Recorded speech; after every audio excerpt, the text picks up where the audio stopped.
so in we parte in sa Congo anativin na isi Congo hi zoting le custom dollar thil ken hola ang chu zaw khat hin hi chi sunga hin chanu hin phat theina ya ham khat ka hin pu sa no movin hi chi phat theina hi an ke pu ding lam ka la yong na thap lo ding o in lun ting le be pa in hi chi he na thap mo wa phat theina an ke pu ho hi phat theina chan thei te na ding wa phat theina na thang wa ding he chi so ma sa pen ta in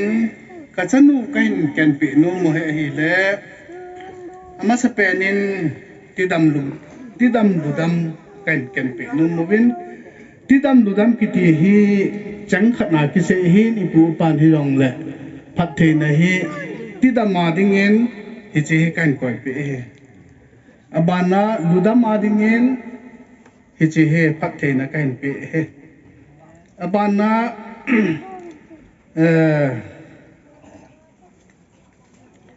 mit phat hapat kiti yong hi phat theina khat hin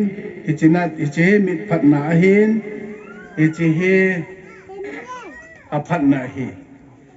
chibana chanu chapa tha kan ko pe we tu hin pathen jalin chanu khat anei tan chapa anei hi lai jin chapa anei thil dinga phat the kan ko sa we chi chapa tha hin abana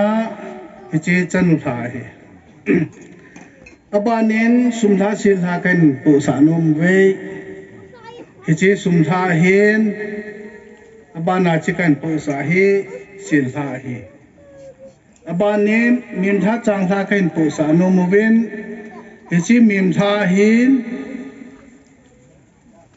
hichi changtha hi josi se hi kan tu cha he ding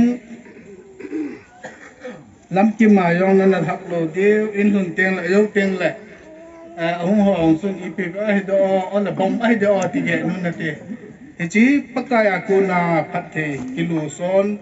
nu le pa ko na phat the achan the dinga phat the kan pi u chu he